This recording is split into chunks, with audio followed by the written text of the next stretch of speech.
the Three-Legged Podcast. Mariquísimas. Triple Chimbos. What up? What up? What's going on? Who's this? We got a What new up? So member? It's we got Papi Chulo. Papi Chulo, a.k.a. Cody, #1 fan. Yes, Hashtag sir. Fan. Hey, We invited I got him on the podcast tonight. you. Got Three-Legged Podcast tattooed on my ass cheek, so He got I'm tired pretty of hearing his dedicated. name on the podcast saying he's the only listener. So he kept on complaining that he wasn't on the podcast. He wants to take Andy's position since Andy likes to go. I mean, work his pecs. I Andy, am what he wants the to do is third work his leg. pecs. I am the third leg. If you look, I'm the left foot, the hairy leg. That's me, baby. That ain't Andy. He got baby skin. That is true. That is a pale ass leg. Yep. So what you guys been up to, man? How was the weekend? Wasn't long enough, man. Always feels like that. No, absolutely not. You know, work Monday through Friday, Saturdays here. Enjoy your time, and then you wake up and it's like, shit, is it Sunday already? It's all right. I'm gonna take it easy today. Damn, it's 9 o'clock. All right, I gotta go to work tomorrow. Hey, fuck. You know, exactly. Every Groundhog weekend, every weekend, man. Repeat. God. What about you, Triple? Oh, shit. Busy weekend. Competition. Once again. Oh, that's right. Yeah, we just got done and coming back again the weekend after 420. You know, they don't compete on 420. Nah, I it's don't know why, but, you know. too much All going on. all the judges are smoking now. Yep. National holiday. Y'all go to San Antonio next, don't you? Yeah, the 27th. Oh, motherfucker know everything, don't he? No, just that because Anita wants to go, and I'm like, Stalker status. because if we went, we couldn't go till Saturday. So we'd drive up Saturday, spend half the day at the competition, and then we come back Sunday morning. And I'm like, you know, I want to support them, but like that's a long drive for half a day. I said next time we just need to go like Friday night, spend the whole day Saturday. You can use Skype, bro. You Skype what? The competition? The competition. It's yeah. like I'm there. Shit. No, I try to do a Facebook Live, but they really try to crack down on it. And if you get caught, they usually take points away from the team. So you kind of why are they so strict? Because they want to sell you a video. That's all it is. Just make money. Usually like $35 a pop for your little 2-minute dance. So Like you never seen your kid dance anyways. You fucking tired of seeing that motherfucker dancing. Fucking All dancing day, all day. every day. Fucking dancing all over the place. Dancing in the car. Dancing. I mean, fucking tired. I'm like, He gonna shit. need new shoes. He's dancing so much. tell me Bread about and it. rubber. Hey, before we get too deep into the conversation, any shout outs? I mean, we haven't had a three-legged podcast in like 2 weeks, so any shout outs, Roddy? Shout outs to my kids, man, for making it in the competition. Christian getting scouted for talent agency, so you know it's big ups for him. Yeah. And that's it. But- Everybody else right now, You can fucking listen to the Fuck you. podcast. They don't support it. fuck you. Does the guest get a shout out? Is there a guest application I need to fill out for shout outs? Yeah, you can shout out, bro. Who you want to shout out to? Shout You want out to shout out to your Anita, mama? because this is going to be the first episode she listens to. Ain't that some shit? I know. You know what? We don't want your fucking support. You can't fucking listen from. You haven't heard an episode only because your man's on. You're gonna fucking listen to the episode. You know what?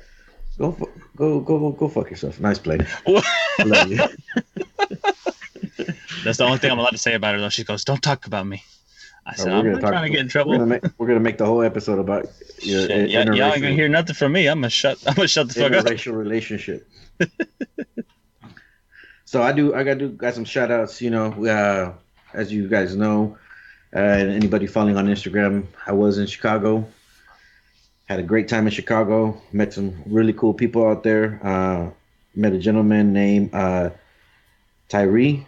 He goes by SS Tyree 2002 on Instagram. Really cool Uber driver. You know, just doing his thing. Kind of start talking about Chicago, talking about, you know, the way it is in Chicago, the diversity there. Cody, Roddy, you would like it. It's not like Portland. A lot of your peoples were up there. And yeah, he was, you know, telling me a little bit about himself. He survived a gunshot wound to the head, and it was a pretty cool story. Shut up. You know, now after surviving that, he's kind of like decided to just kind of enjoy his life and live it, to the full potential and do what he wants to do that's going to make him happy. So Yeah. he's pursuing acting, he's pursuing singing. I believe he's on iTunes. There's an album on iTunes. He was playing some of his music in the car. It was pretty cool. Pretty positive guy. So shout outs to him. And like I said, if you guys want to check him out, it's SS Tyree, Tyre 2002 on Instagram. Pretty Right cool. on. Pretty cool cat. Pretty positive. Cheered me up for the day. I was kind of tired of being in Chicago already, being there all week, ready to come home. And I started talking to him, and I'm like, shit, motherfucker survived a gunshot woman. I'm here fucking homesick. Right. I'm cool. Let's go have some fun then. Made me want to Yeah. go drink a beer and take a shot for him. If getting shot in the head doesn't open your eyes and change your outlook on life, I don't know what the fuck will. Because Yeah, you're living wrong. You're living later. yeah, And the Jesus. fucked up part is the kid was just doing, no, he wasn't doing anything. Some guy hit him on the side of the road, like fender bender. And while they were exchanging insurance information, apparently the other cat had some beef with somebody, and they came out, shot both of them. Oh fuck! They shot at the guy he had the fender bender with. Yeah, so that's who really they were after. Talk So about wrong place, wrong time. Good lord. yeah. So, Shit, no witnesses, man. You gotta take everybody out. but I mean, he sounded pretty legit. His story sounded pretty cool. Motherfucker said he drove himself to the hospital. So I thought fuck. it's pretty legit. I don't know anybody out there know this cat. If he's bullshitting, let us know. That's But, a Terminator. That's a fucking Terminator. he sounded legit as fuck to me. So, give the man some credit. He was pretty legit. I liked him. He was real positive. And then just everybody else that we met up there, we had some pretty cool Lyft drivers. We had a young chick. She actually was an IT man. She was really cool. She was telling me all the bars to go to, all the breweries. She Wait, remembered. she's 19. No, who said 19? I you heard said 19. That's what I heard. Said she was an IT. Oh, she's an IT. She's Okay. an IT. Okay. Yeah. I heard she's 19. Yeah, like knowing all the bars out. I'm like, what the fuck? Where her parents at? Nah, man, I don't know what you're talking about. Gabby. Her name was Gabby. Pretty cool chick. Recommended some cool spots. They actually worked out pretty good. And then I met another cat named Derek. Derek was interesting, man. You could tell Derek was a little hood, but he's trying to do things differently in his life. Working, picking up extra jobs, trying to get out the system. So I had a really cool conversation with him because it was pretty legit conversation. It was from a different perspective, right? He was being motivated by just trying to get out the hood, not because he'd been shot or anything like that. Just trying to better his life for him and his kids. So that was pretty cool, man. There's pretty legit people out there. So shout outs to those three. They're pretty cool. They made my Chicago trip very enjoyable. Chi-town. So yeah, that's shout outs for today. Anybody else that wanted to get a shout out, I need to fucking email us or hit us up on Instagram. You want to get a shout out on the podcast. I need At some least free give us shit. a fucking like, man. Just a like. Right? Good lord! Like, I can't be holding the whole team on my back. Like, I need help. That's why we're here, man. That's right here. That's why you got the VIP treatment. You got on the podcast. Yeah. Shit, Hopefully we're gonna start maybe doing it. You want to start listening to you hit us up and you get to join the podcast. Is that gonna be here? I don't know if that'll go so well. That's the promotion of the month. Hit us up on Instagram or email us and you get to join the podcast. Especially if you're creepy. Or a flat rate of $19.99 plus tax. This motherfucker. Service fee. Nah, but yeah. So I saw going back to your competition, bragging about your kids. Really, I saw they were competing, and good job for the scholarship, man. Hope he makes Yeah, it. that's awesome. I didn't know Gustin got a scholarship. That's freaking. Hope he makes it, and then he remembers his uncle treats him better than his dad, and takes care of me. The fuck out of here. Hey, man, I drive. All right, that's what counts. If I didn't drive, he wouldn't have that scholarship. So, I get 80% of the check. He get the other 20. 80%. Child abuse. Oh man, Child. There's got to be like some law against that. Are you You know sure you what I'm don't work for the government? Good lord. saying? Fucking stealing from the children, man. That's fucked up, man. Don't be doing that shit, man. That's the fucked up. Your American kids. dream. It's the American dream. Hey, look at Michael Jackson's parents. They live the American dream. They still living it. Almost Shit is sure fucking is. dead. beat his ass to greatness, and then some. Hey, that's what Roy's doing. A little Christian beating the shit out of him. I better fucking do those splits better than that motherfucker. Poor little boy. Down lower. Your nuts need to touch the ground. They call me Mr. Miyagi. Spit fast. Poor little boy. No wonder he likes to come to my house. He was like, "Dude, can I stay, please?" I should be reading between the lines. I was gonna say that's a cry for help right there. Cry for help every time he comes to Texas, to Dallas. Can I stay, dude? That's so we're not going to Go Dallas back no to more. Houston. There's nothing to do there, and it's sticky. And the Shout out traffic Houston. sucks. Shout out Houston. Oh, And the traffic sucks every time I'm trying to go to practice. Poor little boy's traumatized with the traffic too. Nah, to go to practice, shit, we can even walk there. Give us 5 minutes. So it's all right. you make his ass run, don't you? That's Yep. some fucked up shit, man. With a backpack on, with all the books. With the All the books in. dude lunges the last 100 feet. You make him balance the books on his head and run. Damn right. So when he hits middle school, no back problems. No back. That sounds like quite the opposite, sir. So his spine ain't gonna grow right. That's why he's so short. He's all fucked up. That's why he thinks his son needs to look the same way. I seen Rody his sparkly ass ankles. Ooh, with that sparkly lotion, with them floods on. Hey, I told you, man, mariquísima. Shit was He been It's wearing that, those- hey, it's that Houston shit. So Hey, he's shit gotta was keep an live. eye. He likes to wear those pants that show the ankles, and then he puts that lotion with the little sparkles on, or the little Creamy glitter on sparkle. it. So that way, when he goes to the gay club, the lights hit it and it shines. So he could throw his gay vibes out there. I'm surprised you ain't been to Oakland yet. Coming over here, To Oakland? No, Yeah. Luis hasn't taken me.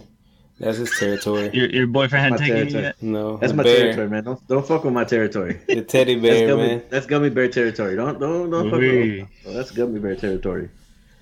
Mariquísima. Don't forget, 2 years ago I pulled out my flag on Christmas. I remember that shit. You stole that out of the bathroom, didn't you? I didn't steal anything, allegedly. Oh, allegedly. Allegedly.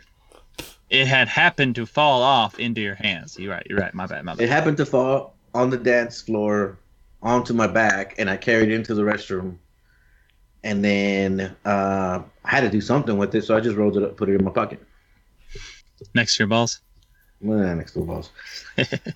Hey, I paid the price for that night, man. I had a guy waiting for me for like 20 minutes while I washed my hands for 20 minutes. You to sure talk to him. was. And so You wanted that bear loving. I had to give him a kiss to take the flag with me. To give me a kiss, you could have the flag. I said, yes, sir. Mwah. Yes, Big Daddy. So now I got memorabilia from my gay pride parade. My first and only. Seems like you're handling that pretty well. You know, once in a while I have flashbacks. It's all good, though. It's all good. I like it. I don't mind. I enjoy it. So what's going on in the news today? No, so the reason we brought Cody on is because I wanted to get Cody's perspective from a white privileged motherfucker. Oh, Jesus. Damn right. That's Damn what right I'm now, worried just about. playing. You're not white privileged. So Hey, if I get To set rich, people are to going to set the find this stage. episode and use it against me. to set the stage, I wanted to ask you some questions about your background because we Okay. know you, but we never really know someone, right? So What do you want to know? You want me to start out with age and birthday and all that shit? I mean, what nah, you we want don't to know? we don't give a fuck about that shit. So,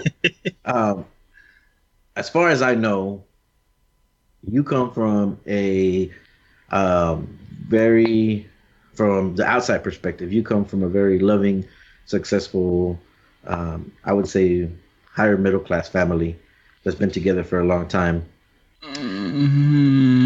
Close. Close. Okay. Well, No, like I close. said, it's from an outside perspective. So Right. No, yeah, I understand. I'm the host. Let me continue, please. Let me shut the fuck up so I can continue myself. From the outside perspective, I know you were born here. I don't know if both your parents were born here. I know your mother was born here. No, Dad wasn't. But Your dad wasn't, right? So you do have just like we do. You do have immigrant family. yes, I do. But from an outside perspective, people would look at your parents, and they would just assume that just another white family making it in the suburbs, right? Mhm. But I never thought that was the case, you know. From meeting your parents, I always see they're hardworking. Your wife is Hispanic, Colombian Hispanic. Yes, sir. And, on top of that, she is black. So a lot of combinations there. Mm-hmm. I know you probably married her just so you can get benefits and It's a pass. It's what it is. So people won't think I'm racist. Yeah, so people don't think it you're has racist. nothing to do with the fact that but I love you know her. what? I don't even think he gets the whole pass. I don't. You don't even get the whole pass, bro. Because that's what I wanted. Because this is just gonna be real. Even though Anna's black, she's not considered black. No, she's whiter than I am, guys. I mean, if you just look at her, I mean, I'm considered black into her, and I'm not even considered black to black people. So you don't get the whole pass there. It depends on the time of year, because in the summertime, like when we go to Florida here in the next couple of weeks, give her a day and she will be dark, dark, dark. It'll take me the whole week because of the Italian blood in me. I do get dark too, but when it's seasonal, Anne gets very dark. So she actually, a lot of people, and I'm sure y'all know this, think she's Middle Eastern. In fact, we went to New York 2 years ago for her birthday. Surprise trip, I do what I do. But we go and no need to show off. The second day, this guy, he was Indian, and he was with his wife, and we're all taking the tour. And it's an 8-hour tour, so we're with these people all day. There's Asians, black people, white people. It's pretty cool. It's just we're all tourists. We're in this bus. But anyways, about the third stop, so mind you, like 2 hours in, he comes over and he's like, do you belong to the motherland? And nicely said, no, I'm Colombian. And then it was kind of awkward. They were really nice, but, it's just funny because we had to spend, like I said, the rest of the 8 hours with them. And, we made sure we didn't sit next to them. But she gets mistaken for it by, Middle Eastern people themselves. So, but yeah, no, I definitely married her for a free pass. You definitely send out a message that you're not a Trump supporter. Let's just put it like that. No, sir, I am not. He did vote for Trump, though. You know what, though? I don't. Let's not get into all that. We can stick to what I really wanted to know is because I know, we give you shit just because we're family and because we love you and because we're abusive. We're abusive that way, So we give you, you guys have issues shit. Working through. I know. Yeah. I'm I have deep resentment, but because you married my cousin. But anyways, that's a different story for a different day. The truth comes out on the podcast 8 years later. Ooh. But what I want to know is how much shit do you get from people that just assume that because they see a white guy that you're not conscious to minority issues, or that. You know what? Because I know you work, you unfortunately, to make a living, you have to go, and you spend more time in the hoods of DFW yes, sir. than I have spent in my whole life. Yes, sir. That's, I go where they send me. I'm a project superintendent for the family business, as you guys know, and we specialize in road reconstruction. So what that entails is tearing up the existing road that is, essentially shit. Replacing the utilities underneath it, because why not? You're there. So you can imagine these projects, they don't happen overnight. So I spend anywhere from an average, depending on the capital for the project, like an $8 million job, it takes anywhere from a year to a year and a half to complete, depending on if all the streets are broken up. But anyways, regardless, my point is, I've spent the past over a year and a half as a superintendent in South Dallas, Pleasant Grove area. And, I've come into certain situations that I've felt very uncomfortable, and not just because I'm white. It has nothing to do with that, but I definitely get some looks because I am a minority over there, and I'm cool with that. I'm cool with everybody. I can make friends with anybody. I can talk to strangers, especially pissed off people. I like to try and get them on my side. I kind of look at it as a challenge. But there was this one time. So as you know, when roads are construction, to keep everything moving, I have to do one side at a time. That makes sense. So with that being said, when one side's torn up, the other side is used as a one-way because you don't have room for two-way traffic. So I come across a lot of times in these neighborhood residential jobs, people who, I call them Mexican standoffs, because they'll come up on you knowing that they're going the wrong way, and you gotta be so fucking racist. You gotta call it a Mexican standoff. You just can't call it a standoff. Hey, it has to be a Mexican standoff. Hey, I didn't make up the term. I just use it. But it's seriously, that's what it is. It's a staring contest, essentially, like Trump. Mission without complete. revolvers on our hips. But there's this one time where this guy, he was a black guy, and he was old, and apparently he'd been drinking, but I didn't know that until later. But anyways, he pulls up, he puts his shit, he throws his shit in park. So I'm like, okay, I'm gonna put my shit in park. I got paperwork to do anyways.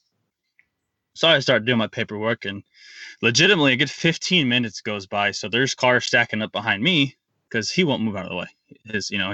He won't let us put his pride aside and get out of the way. So anyways, I call the city inspector and say, hey, there's this gentleman in front of me. He is blocking traffic. You need to, tell him to move, let him know he's going the wrong way. So finally he gets him to move, but he's still pissed off. So he's arguing with with the inspector, and the inspector is also black. So, this wasn't a black and white thing. The guy was just mad because I wouldn't get the fuck out of his way. But anyways, I double back around to where the project begins to pick up some signs. So I'm on the other end of the job where no one's at because they're working down at the very end.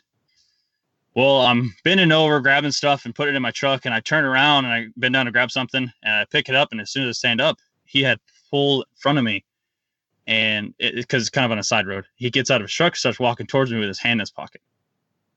So, I know he's upset, and I immediately go into the situation thinking, okay, what the fuck does he have in his pocket? So I have what I have in my hand, I put it in my truck, and I start to backpedal, and I separate myself using my truck bed, to put it between he and I. Well, I'm standing in a busy intersection at this point. He continues to follow me, and again, his hand is still in his pocket. He's upset. He's not saying much. He starts to stutter his words and mumbling. I'm like, okay, I can smell the alcohol in his breath. That's how close he gets to me, like I am to my laptop. Like he's like a good 2 feet away from me, so I'm very uncomfortable. But he's like, yeah, man, you can't be doing that kind of shit in my hood. You the wrong color for that. And I'm like, okay, obviously, he's definitely upset about me, not moving. He's not walking up to me just to have a conversation because he's not really talking. So I go to put my hand on my gun, and, you're not allowed to, by Texas law, you can't say I have a gun. You can't say I'm going to shoot you. All you can tell them, is stop, stop, stop, or back up, back up. But anyways, but just putting your hand on, there's nothing wrong with that. And it's kind of a legal way of saying, hey, look where my hand's at. I don't want any problems, but I will defend myself, kind of thing. But anyways, he doesn't see it. So he's still walking after me. We get into the middle of the street, and finally he sees it. He keeps a tough guy macho act up, but he stopped his ass dead in the tracks. And I'm thinking all these things, what does he have in his pocket? I'm super uncomfortable right now. If I shoot him, I'm white, he's black. Is that, we're in this, the day that, that we're in nowadays, is this going to be a race thing? Am I going to go to jail even though I do feel threatened? So I thankfully hesitated. And like I said, thankfully he saw my hand on my sidearm and he backed off. But it's just like, I have shit like that happen all the time. That was the most intense incident, but I've had people tell me I'm in the wrong area all the time. And I'm fixing the road. I'm giving you guys a new road. Yeah, your taxes are going to go up next year, but you're getting a brand new road. You're getting cleaner drinking water because the shit I pull out of the ground in South Dallas is disgusting. And, you're getting better drainage for your street. You're getting better sewer drainage from your houses. It's just all around better. Sometimes you even get landscape depending on, how much there's budgeted for the project. But it's all the time. Just because I do feel like sometimes it is because I'm white, and other times just because people are inconvenienced. It has nothing to do with race, but it all depends on the person. But that's something that I deal with on a daily basis. That's fucked up. Yeah, so. It's fucked up that, everything revolves around race. Well, nowadays it does, and it's always. It's always been a problem, right? But if you start really thinking about it, if you really, really think about it.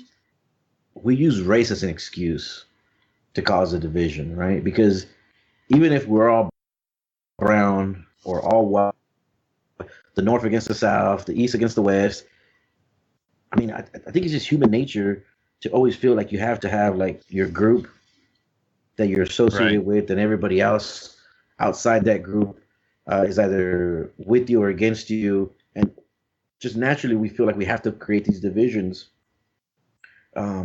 And we don't do it just with race. We do it with body shapes. We do it with social status. We do it with education. We do it with religion.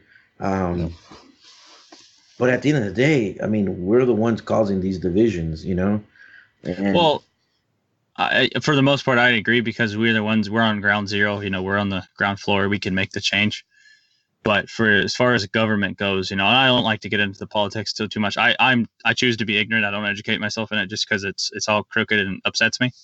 But it's easier to govern a body of people who are focused on hating each other and certain conflicts than paying attention to what bills are being passed or who's actually making laws in the United States and stuff like that. Like, and I don't get too far into the documentary vortex on Netflix, but there are some pretty good things, and uh, you know, a lot of them do revolve around race and how politics sometimes directly related to that. So there's some eye-opening stuff, but again, it kind of scares me, so I tend to stay away from it. But it's fucked up.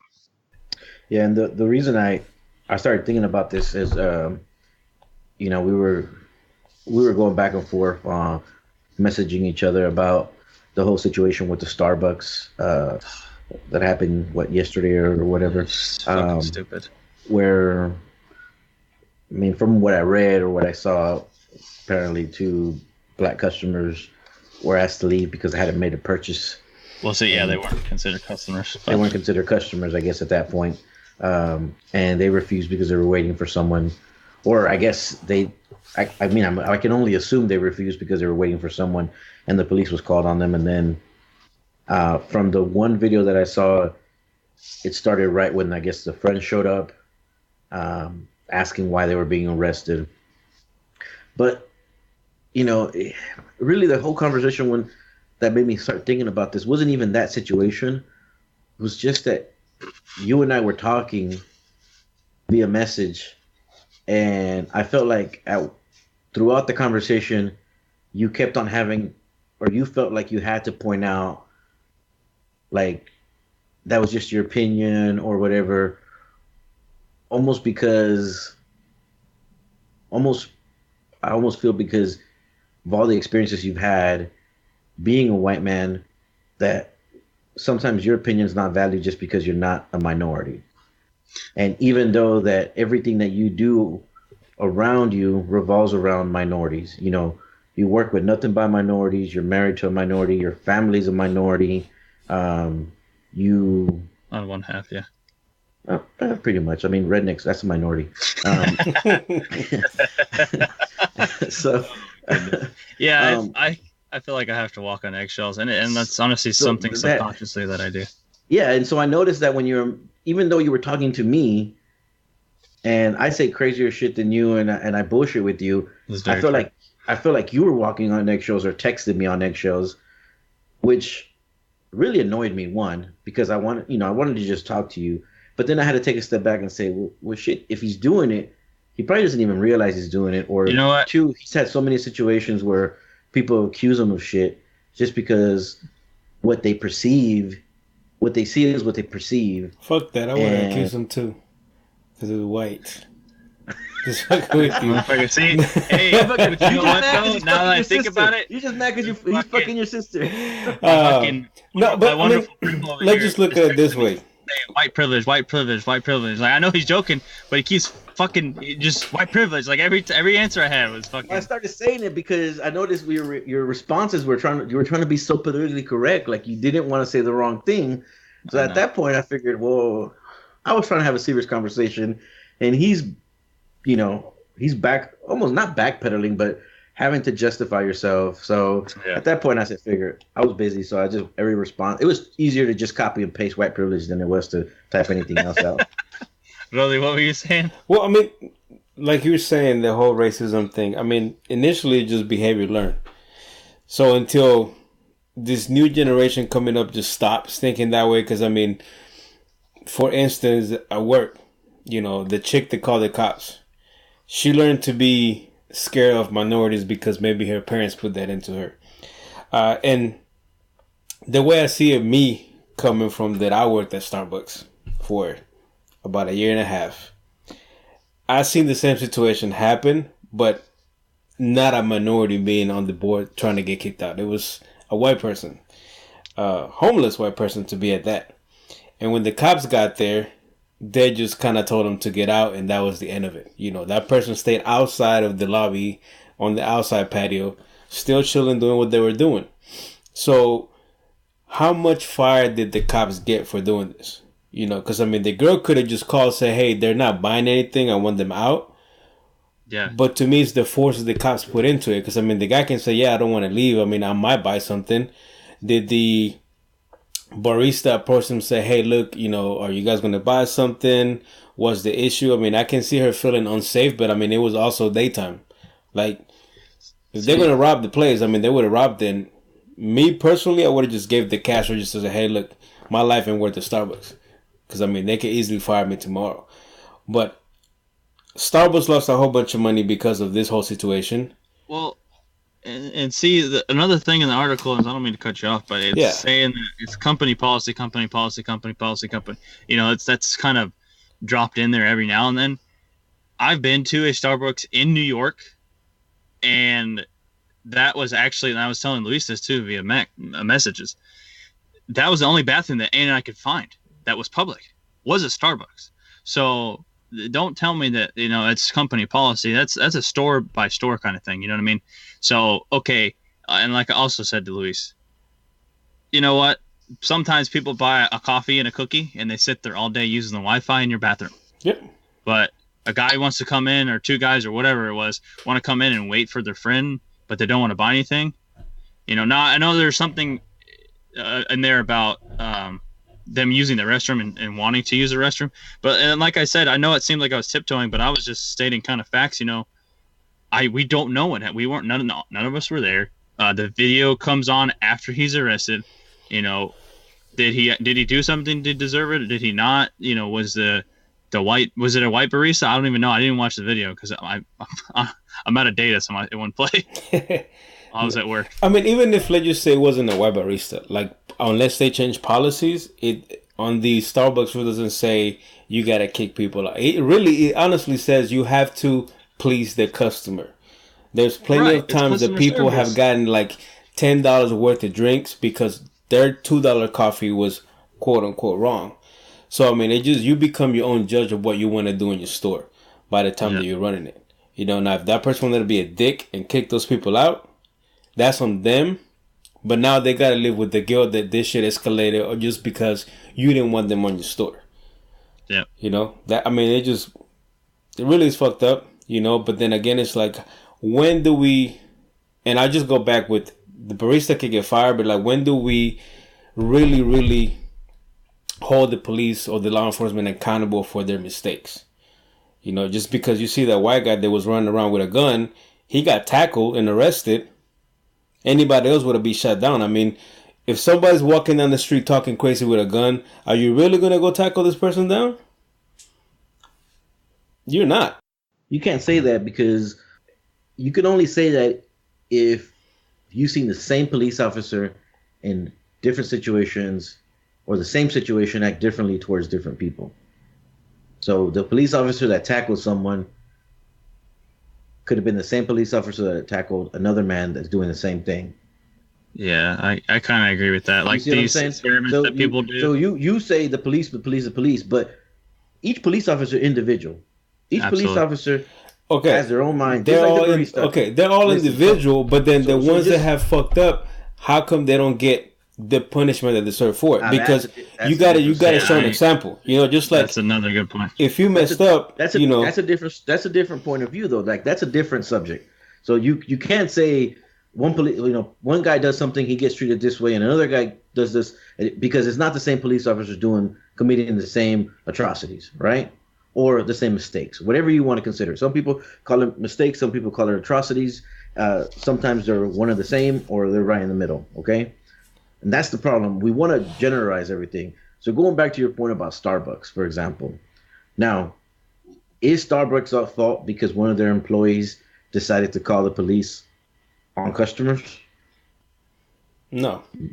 Not really, right? But unfortunately, Starbucks is the one that's going to get the hate, right? Absolutely.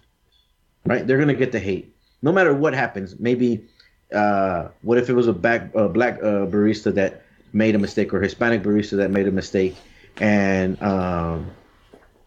they fired her, and now people are going to backlash because they fired a minority for doing something that other white people do at Starbucks, and they don't get fired. But we don't know the situation. Again, it goes back to Cody's point: is we like to make judgments on things that we have very little information on. Absolutely, it's human nature. Unfortunately, we very little information on. So it's really hard for us as a society. We need to get on the same page, but it's really hard because we keep on trying to find people to blame, right? And I think the solution, the real solution, is stop trying to make these divisions. If you remove the divisions, then you remove the excuse for it's because they were black, it's because they're Hispanic, or it's because he was white, or it's because whatever the reason is, right? Because we really don't know. Now, I'm not saying that it doesn't happen. I'm not saying that there's racist police officers or biased police officers or just racist people or biased people. Absolutely, yeah. Because trust me, you really know more than anybody that I've seen my share of incidents with the police, right? So, but at the same time, now that I'm older and I can reflect back on situations that I've had when I was younger, I can tell the difference now from times that I could have done something differently to maybe steer the issue in a different direction versus other times where it was out of my control. Right, like you're saying, it's a case by case basis. That's the point you're trying to make. And I'm telling you from my own experience as a minority, right. I've had situations with white cops. I've had situations with Hispanic cops. I've had situations with Asian cops. I've had situations with female cops. And I can go and say, oh, and I did this when I was younger. And this is why I'm saying it now. Because when I was younger, part of my ignorance in my youth was, oh, it's because I'm Hispanic. Oh, it's because I'm a kid. Always try to find an excuse for why it happened, right? Right. You didn't think of the dumb shit you were doing. I never reflected on what I was doing. Right. Exactly. I've never reflected on what I was doing or what I didn't do and maybe what I could have done, how I could change the situation, right? Right. So I guess the point that I'm trying to make is there's always two parts to a story, right? But as a society right now, we always want to pick the part that, and for good reason, we want to pick the part that feels like is unjust. And I think for the most part, it's the easiest way out. There is the easiest way out, but we know that at times there is police officers that get away with stuff that really shouldn't get away with stuff. Absolutely. Or situations that could have been handled differently once you really step back. Like I'm saying, take a step back. After you take a step back, try to get all the facts, then make an assessment of what's really happening. Absolutely. Instead of, and that's the thing too about the media nowadays. And I could talk about that forever, but it is basically just, they can take a 30-minute clip and take what they want out of it. And that's what the perception of the people are. 30 seconds. You could take a 30-second clip. Exactly. I'll never forget it. Of course, I say I'll never forget it. I'll never forget the picture, but I can't remember what class it was, and I can't remember what textbook it came out of. But I think it was speech because it was on the, we were debating and crap like that, and that's the only class we did that in. But anyways, it was a picture of a guy running, and his back leg was kind of kicked out, like his foot was up in the air, but he had pointy shoes on, and they focused the frame around the picture, and it looked like it was reversed, like the guy was holding a knife towards the other guy. And really what it was is the first guy was running away from the second guy. And that it was kind of all about the perspective of what you show everybody, and that's what they're going to believe. Like I can say that I got mugged last night and, make up this whole elaborate story and fill out a police report and go on the news and everything. And everybody's going to take my word for it because the other person, which doesn't exist, isn't there to debate that, or there isn't video evidence of it, So we just take it for face value, and we're like, oh, okay, so that's what happened. We essentially it's kind of like, I don't know, I don't want to say sheep because I don't want to say that everybody's dumb. It's just we're just misled. I don't think we're being told the truth all the time. Well, I think a big part of it is that we're starting to, as a society, we're starting to have this mob mentality, right? That everybody wants to just join jump on the bandwagon on one side or the other, right? Yeah. I mean, I've seen it multiple times, even with like our youth, with our kids. Sometimes they want to just jump on a bandwagon and say, "Whoa, whoa, whoa, whoa! Do you even know why you're jumping on that bandwagon?" Well, it's because of this and because okay. Well, let's take a step back. Look at all the facts. Or Absolutely. sometimes just because you don't jump on the bandwagon doesn't mean you don't support the cause. No, you're just trying to collect data. You want to collect the data. You want to make an educated assumption of why, or you want to be educated about why you're going to make a decision, just like anything else in life, right? Absolutely. If you're going to go buy a car, you're either going to get a really good deal because you got educated and you did your homework, or you're going to get screwed up the ass by a salesman because you went in there just wanting a car or a brand new car. You didn't care about your credit. You didn't care about the interest rate. You didn't care about how much they're going to give you for trade-in. You just wanted the car, so you went and jumped in it. You didn't make it. You just right. Instead of doing the bandwagon, you joined the bandwagon that you want a new car like everybody else. So you just jumped on there, and now you're screwed, right? Absolutely. And I know it's two different extremes, but it all comes back to the same thing. If we all take a step back and just breathe for a second and kind of talk through it and analyze what's going on, we can see different perspectives of the same situation. Absolutely. And even after taking a step back, you're always going to have a bias, or you might still come to the same conclusion, and that's fine. But at least you didn't just jump the gun and react, right? Yeah. And I feel like as a society, we're doing that too much. And that's the thing. We don't, like you're saying, if we did that, it would be better. But nobody does that. And the other problem is you get crucified if you don't jump on the bandwagon. Then there's a problem with you. Absolutely. Absolutely. Then you're racist or you're biased, or you don't care. Nobody's no group of people or us as a whole society. We're never going to all be on the same page, but we can at least do better to try. And it's just like you're saying. I find myself doing that. Honestly, just by someone walking in the courtroom, no matter what ethnicity they are, they're in a jumpsuit, they're in handcuffs, they're being put on trial. Immediately, a little piece of me is like, all right, he or she's guilty. Well, I haven't even heard anything yet, but because of what they're wearing, they're in handcuffs. They're just assumed to be criminals, and that's not accurate. So I have to tell myself, hey, chill out. Let's listen to it. What they have to say. 'Cause you have stupid news feeds on Google and stuff, and you see crap pop up, and of course, it's never the best photo. It's not a real photo of them. It's a mugshot, and it's just like, again, it's the media, the way they twist things around to make you think and jump on their bandwagon. You know what I mean? But it's just the whole. I see what you're saying about, when a person walks into a court with a jumpsuit, they somewhat already put guilty in the minds of everybody there. Yeah. But to a certain extent, there's a stigma to minorities. Because, based on your race, your background, the jury of your peers, quote unquote, are going to lean to more that, yes, he did the crime because of what they look like and what their ethnicity is. Because you see, and this is where it comes to the white privilege, whatever, that people that are white skin, not necessarily they have to be from the Americas, but they could be from other countries. They get away with more stuff just because they don't think that they will do that kind of stuff because, well, they're white. They're probably the upbringing was not rough. They might not have done bad stuff because they grew up middle class, whatever not. And you look at minority, you automatically think poverty, and this is what they do to survive. So I really think that they did it. And they get thrown in jail most of the time just because of what they look like, really, instead of just really listening, taking that step back like Luis is commenting.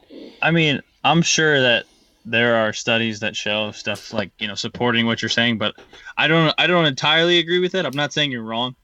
Obviously, like you said, there, as a society, we just are so quick to jump the gun, and a lot of it has to do with ethnicity, or not even necessarily ethnicity. You see a white dude, but he's freaking tatted up. He's got tattoos all over his face. What do we think? Okay, that's a criminal. You know what I mean? And he just could be a freaking metal rock band dude. But you're prejudging. And I agree with you. I don't 100% believe in white privilege. Because of course I'm white. So I always, again, I walk on eggshells sometimes because I am white. So I don't want someone throwing that bullshit at me. Well, I don't. You working actually because now we're coming to an era. There's like everything. Everybody has to be PC, which in a Right. sense is kind of annoying because points don't get It across is. because It's very everybody's annoying. trying to be PC.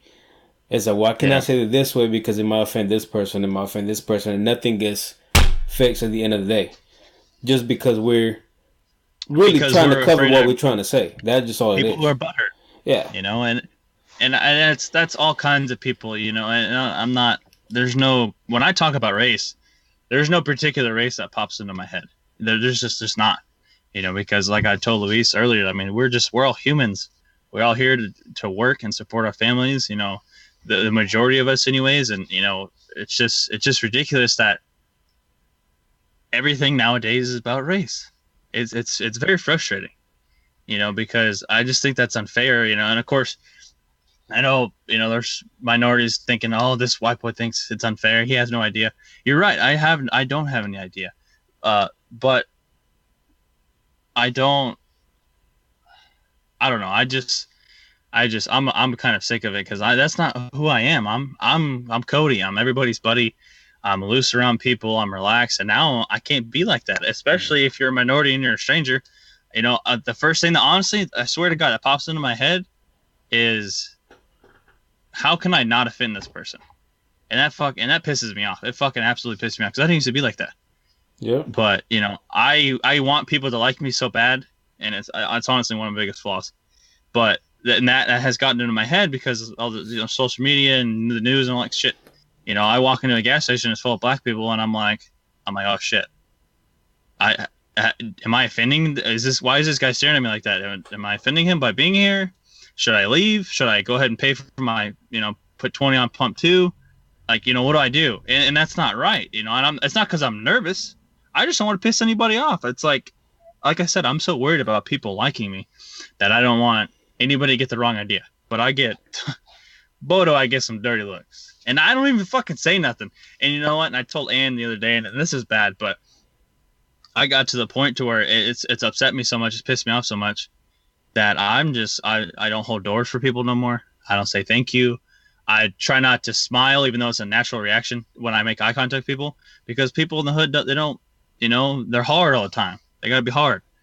Fucking cashiers don't even say you're welcome after you say thank you. You know what I mean? It's just like I literally watched this one chick stare down this other chick like she was inconvenienced, but she's a fucking cashier. It's like you got a customer, handle your business. If you hate your job, quit. But it's just, it's unfortunately it's the area that I'm in. And it has nothing to do with ethnicity. It's fucking, it doesn't matter who it is. It's the fucking situation that you're in. Everybody's got to be hard all the time. And on the And other it's side of funny. the story too, though, it's like there's the white privilege, but then again, minorities have to kind of get over that too, because it's like that car is going to get old. I mean, it's already old. It's like you got to also create your own lane. I mean, ain't nobody stopping you from trying to get that job. I mean, you might have to work a little harder to get there, but eventually you can get there and fix your generation up, so they don't have to go with the struggles that you're going to. I mean, Right, you're how much responsible are for we your going own to use outcome. that excuse of saying, hey, look, just because I'm black or because I'm Mexican, I didn't get this job, or because I'm Colombian or because I have an accent? It's just like, hey, I seen people make it, so I don't think that it's impossible. You just might have to, Absolutely. push a little more. And it's funny that we focus on the color of our skin, black or brown, you know, but at the end of the day, it's all relevant to the environment, right? So the same way that we're saying that, there's a black neighborhood that's mostly black, or a neighborhood that's mostly Hispanic, that's really hood or really ghetto, and everybody wants to be tough, and they're not nice to each other, and they perceive being nice or more mannered as a weakness. Absolutely. There's the same amount of neighborhoods across the United States that are lower income white people. They're in the same they're in the same point as Hispanics or black, with education or wealth, social status. The only difference is that they're white, but Right. nobody acknowledges them. Nobody acknowledges them. They're in the same boat. And at the end of the Yeah. day, again, it goes back to my point of, it's not about the skin color or your race. It's about wrong or right. It's about wrong or right, and it's about where you come from, and then like I mentioned to you at the beginning, I had one of the Lyft drivers. You know, you could tell the boy was hood, but guess what? He wasn't letting that. He wasn't using that as a crutch Right. to hold him back. He wanted to continue learning. He wanted to continue working, even if that involved working multiple jobs, because he had a full time job to continue to grow and continue to move. And I think that's the other problem is it gets to a point as where we don't try to grow. We say we want to grow. We say we want to be, we want better for ourselves, Right. but we don't do anything to change it. And when I say we, I mean it in general, right? Right. Because I was there at one point, where it's just like you do the same thing every day and you complain and you talk shit about how shit is hard, but you don't do anything different to change it, right? Right. It's like Absolutely. to Absolutely. Roy's point, you got to make your own lane, right? And it doesn't matter if you look back at history, the people that are successful, at the end of the day, it didn't matter if they came from a wealthy family or they came from a poor family. People that want to make it are going to make it. Absolutely. And one of the reasons I feel so strongly about that is because we do come from an immigrant background, right? So we have different levels of making it, right? Mm-hmm. But we've seen in our own families, in our own culture, people that migrated to this country that have surpassed people that grew up here or lived here all their life. And the Yeah. difference was that they did something to make a difference, right, for themselves, right? They never forgot where they came from because that's always going to make you. Well, yeah, you can't forget where you come from. That's what humbles you and keeps you human, in my opinion. But you also got to use that to drive you to move forward to a different level, right? So one of the things that always trips me out is I never feel like maybe it's just me and my ignorance, but I rarely feel discriminated. I rarely feel discriminated. I rarely feel out of place, no matter where I go. I can go anywhere. Like I mean, so I was in Chicago and I was at at a conference. And, it's a lot of business people there, a lot of IT people there, a lot of marketing and all different aspects of business. They're there at this conference. I'm not gonna do a free plug. I was just there for a conference. But on my time off, I went to explore the town. I jumped on the L, which is the equivalent to the subway in New York. Right. Um, and where we were staying at, it was a nice hotel. The conference area was real nice, but it wasn't the nicest part of town. It wasn't the worst part of town, but it wasn't the nicest part of town. You could, there was a little two project buildings down the street from it, from the hotel that I could see from my hotel room. But at no point that, and I guess it's more of a personal thing. Um, I've never put myself in the mindset that, oh, I'm out of place or I need to watch my P's and Q's. Yeah, I mean, no matter where I go, I'm watching my P's and Q's. It doesn't matter if I'm in a rich part of town or a poor part of town. I'm always watching my surroundings. I'm always, maybe it's just because, like we've mentioned, that's what we were instilled, right? You always watch your back. You always watch out for the hustles. You always, Right. you got to be smart about shit, right? Doesn't matter where you're Right. at. You never put your guard down. And maybe it's that upbringing that makes me comfortable to go anywhere. I mean, you've heard some of the stories when I've been uptown and in areas of the country where it's predominantly white, and I've gone into places that are, normally you wouldn't see an Hispanic, and I think that's helped me understand that a lot of times we build that negativity or that vibe, right? Because we put it in our minds that, oh, we're different, or I shouldn't be here, or that person shouldn't be here. And when you show people that you're comfortable with your surroundings, people are going to accept you. Right. You Kind know of like you did at the smoothie factory. where? At the smoothie factory by my apartment. Oh yeah. I was I myself and this other chick were the only white people in there, and I don't You give a said shit. you said I was smoothie factory. dancing. Bitch, that was not called a smoothie factory. Daiquiri, Daiquiri, the daiquiri whatever. shop. I'm Yeah, there sorry. you go. Smoothie factory is a fucking protein place. I was Andy, where you wondering. at, Andy? Fucking Andy Uh, probably got a membership to that bitch. But anyways, the daiquiri shop. it was nothing but black people, and that's cool. But it's like they all were staring at us when we walked in, and I was like, I mean, okay, whatever. So I kind of started being goofy and danced a little bit, and most of our group broke off, went to the bathroom, and they came back, and we all got our drinks and we're waiting, and then we start to leave, and you start dancing like a goofy person, and people start laughing. That's like you're saying, you're comfortable in your surroundings, so you don't give a shit, you know. And I think that has a big part to do with it because I think I also act like a bouncer before people, and I would make people that shit. show me their ID. I also act like a bouncer and make people show me their ID before they walked in, until the real bouncer saw me and said, "What the fuck? You taking my job?" I said, "Sorry, bro, you weren't doing this." So I had to step up to the plate, and he got mad, but then he left it off, you know. But maybe it's just me, you know. I never put it in my head that I'm gonna be discriminated against, you know, or I work with all different types of people, man. I work with Hispanics, I work with African Americans, I work with white people from the South, white people from the North, white people from the East, white people from the West. I work with upper management, I work with lower management, I work with entry level positions, and I guess I've always put it in my head not to see the difference between people, right? And I know a lot of my jokes and my humor, it makes people think that I do look at that shit. But in reality, one of the reasons I push that boundary so much is because I know it makes people uncomfortable. So if it makes you uncomfortable, it's because maybe you have some type of a perceived mindset around that. Because it doesn't make me uncomfortable. I mean, just our family alone is so diverse.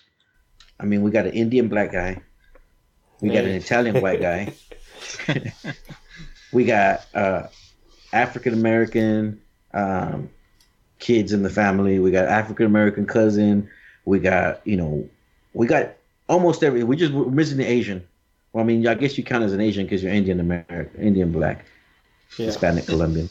But I mean, we're pretty damn close to when people come over to the house and they see a lot of people coming in and they see every different shade, color, ethnicity come in and everybody's hanging out, and religious background too, man. And religious background. That's the other thing too.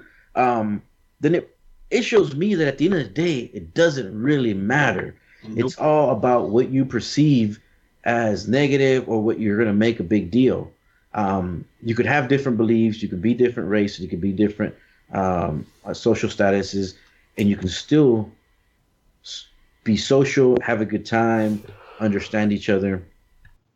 So right, you can have different beliefs, and by beliefs I mean religion and even personal beliefs. But as a society, we can still get along. We can still have a good time. We can still be all successful. It doesn't have to be about. Discrimination isn't necessary. It is completely necessary. It's definitely something that's taught. It's not genetic.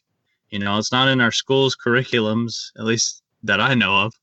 You know what I mean? So it comes down to ignorance and intolerance to me. It's just people, from back in the day, they don't want to change. Because I mean, statistically speaking, it has gotten better, even though it may not seem like that. Oh yeah, it's way better.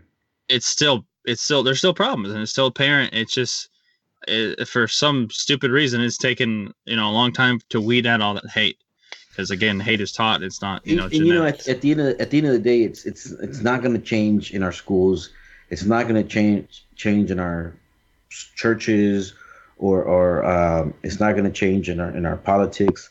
The only place the change can start is at home. Yep. Yeah.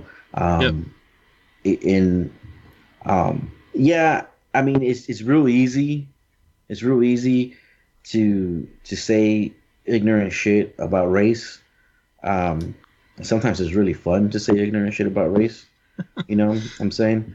Depends on if it's funny stereotypes or not. It depends. Yeah, I mean, if it's a stereotype, that's different. If you're being straight out racist, that ain't cool. That's completely wrong. But if you're, and that's the other problem is people confuse stereotypes with being racist. See, yeah, and I agree. And the stereotype can be changed. There's a difference.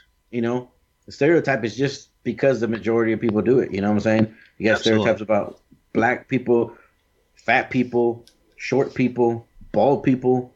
You know, pretty people. You can have stereotypes on anything, but Mm-hmm. if it's a stereotype about a, a person of color or a race, then it's considered racist. And it necessarily doesn't have to be. Right. So that's the thing. That's another problem See, is because there are good stereotypes too. You know. we confuse a lot of stereotypes with racism, and I've Yeah. seen that a You lot in our associate youth. them. Yeah. You associate them with racism instead of really seeing them for what they are as a stereotype that could easily be changed, you know.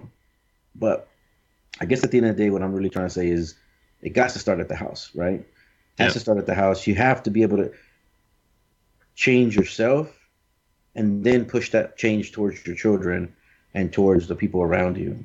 Because if you don't, it's just a continuing pattern, right? Yeah. Pattern that continues and continues and continues, just like Exactly. everything You got to else. break the cycle. We got to break the cycle. Yeah. Rolly, can you turn the lights on so we can see you, please? No, I like being black. Leave me alone. Gotta represent. Can you smile? You got Oh, there you go. white over here. You got white Mexican over here. Stay black. This No. fucking this But, podcast I mean, been serious as fuck, man. I agree to what you're saying that everything starts at home, but I think also the government can help, and I know that Cody was, saying something about, there's laws in place that kind of fall into the race situation. And for a good example, the state of New York, I'm in the staffing business. They passed this law saying that after this date, background checks or your background will not affect you from getting a job. Like they put that as a law that you cannot discriminate on hiring somebody because of their background. As far as, they committed a crime 2 years ago, if you qualify for the job and you have the skills, you can get the job. Which, again, that will kind of erase a little bit of the boundary saying I didn't get the job because I'm black or Mexican. Yeah, you committed a mistake, but you're trying to move up.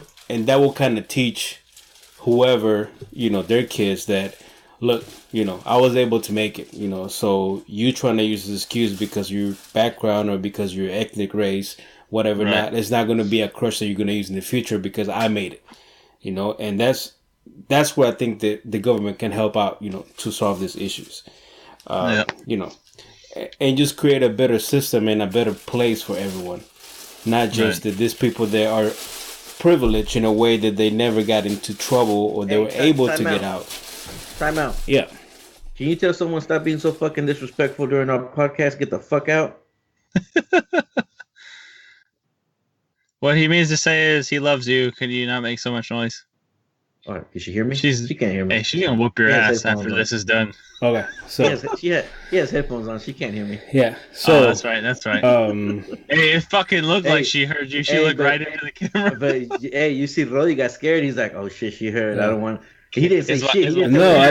didn't see it. Oh shit! Oh shit! Oh shit! He I didn't tell see her to come get in. out, Usually nothing. when He she- didn't You're getting turn up money around. for a month. when she was coming in, I was putting mute, but I didn't see her come in this time.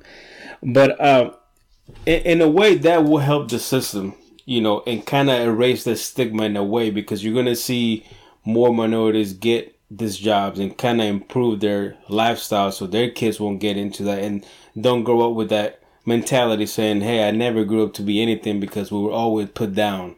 My dad was put down. My mom was put down. They can never get a job that paid enough to get me out of here. So I mean, Right. the government can help in a way, and also some laws that will change the way that also these people that are ignorant might change their way of thinking and give these other people a chance to kind of erase the stereotype that they have about certain races. Yeah, and another kind of taking a step back to what I said earlier about Netflix documentaries.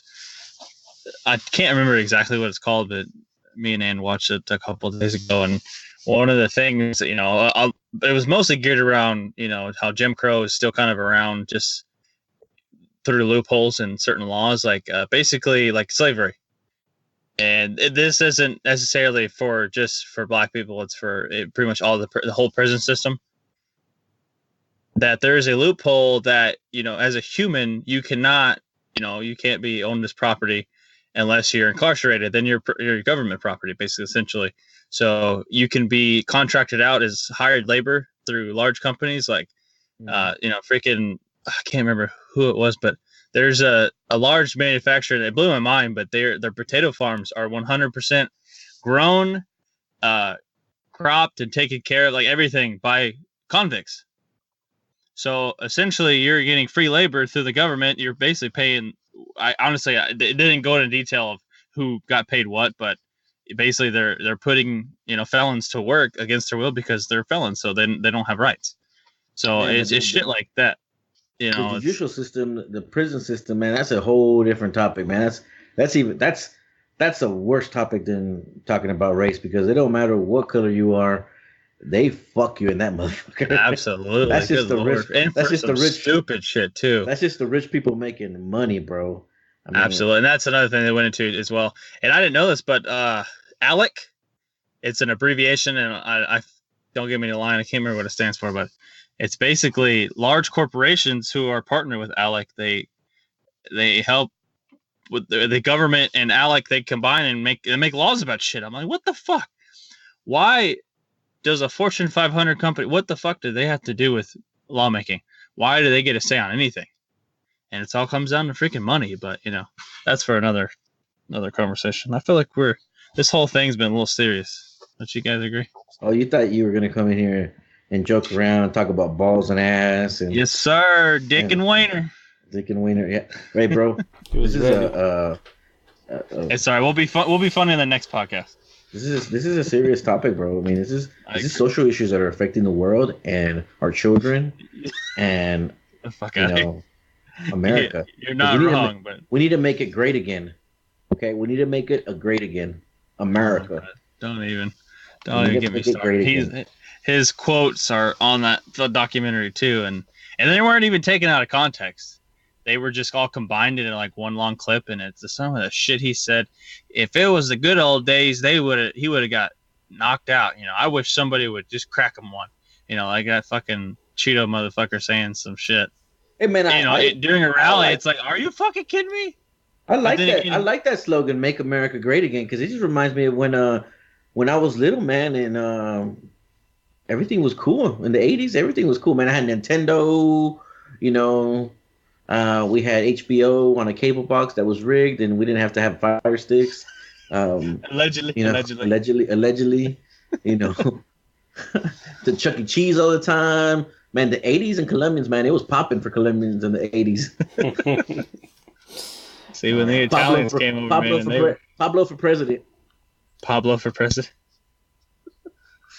All right, bitches. I'm tired of hearing your voices. It's not very nice. Well, I mean, it's the truth. I mean, can be 3 legs without 2 legs, man. I feel like Rolly really took this topic to heart, and he's like dwelling there in his he's stewing in his own thoughts. Yeah, he's stewing in his own thoughts. All you can see is the white of his eyes. What sucks about podcasting in a closet? When you fart, it's like a damn hot box. Good Lord. Well, we fucking told you not to do it in the closet. We told you not to do it in the closet. No speculation in this bitch. I got to go. I told you not to do it in your closet. So you do it in your Next time I'll do it with the closet doors open. I need to watch a TV in the living room, so you I wanted to make sure I didn't pick up any background. I do mine in the restroom. You're sitting in the garage right now on one of those little portable pooper toilets. Yeah, all in one, bro. Oh my goodness. All right, patches. I love y'all. Hey, love you too, Rolly, tell them where they can follow us, Rolly. Follow us at the 3-Legged Podcast on Instagram, Twitter, Spotify, iTunes, and SoundCloud. Just hit a follow, hit a like. It don't hurt nobody. You like all these lame ass videos anyway, so just hit us up, man. You might be able to host. Listen to some of the lame ass motherfuckers. For the people who are now introduced to Papi Chulo, I assure you, I normally don't get this serious. So next time, I guarantee some laughs. Okay. Shut the fuck up, you white privilege. You're not allowed to laugh. Fuck you. All right, motherfuckers. I love y'all. Bye. Later, guys. Bye.